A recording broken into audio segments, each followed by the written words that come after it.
नमस्कार ओडिया अस्मितार आउ एक अध्याय रे आमे आज खोलिबा जदुमणि रहस्यर आउ एक पीढ़ी। तेबे आज कहानी नाटा हेउची गुरुंकु हेला चाट आगरे मशाल जला।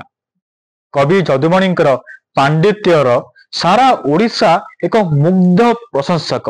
कविंकर रचित लेखा गुड़ाक समस्ते गुणगुणांती बा मने पकांती।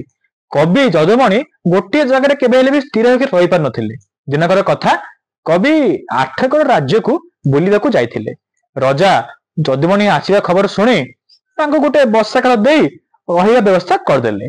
नौर रे प्रत्येक राति रे आखड़ा हुए एवं सेतेबे तो आउ गैस लाइट नसु नथिला। हुड़ा बा मशाल जलाई नाटक जात्रा सब करा जाउथिला। सेतेबेर आठगड़र महान गुरु थिले बा नाटक गुरु थिले बिसिर प्रहराजे। सी पुराण कथा गुड़ाकू नाटक लेखि अभिनय शिखांती अभिनय करांती एवं ताकू सरस सुंदर करिया पई बाजा बजाई गीत गराई सबको सहज उदर करांती। सेई दिन भी जो दिन जदुमणि नौर रे थिले सेई दिन भी राति अध जाए नाटक चलिला। राति अध हे गला अंधार हे गला।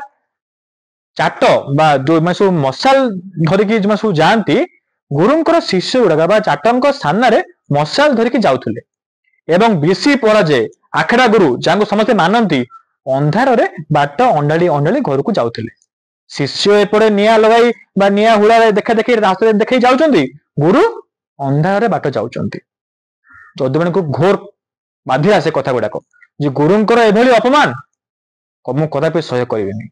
राजांकु से कहिले धन्य आठगड़ लीला बिसी प्रहराजे अंधारे आसंती चाटंक आगरे हुड़ा।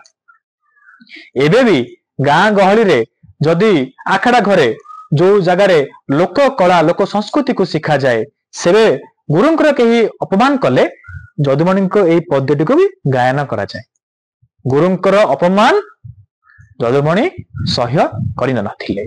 एई थिला आजिर कहानी गुरुंकु हेला चाट आगरे मशाल जला। पुणी देखा हेबा आसंता अध्याय रे जदुमणि रहस्यर आउ एक पीढ़ी नहीं से जाए रहिली। नमस्कार।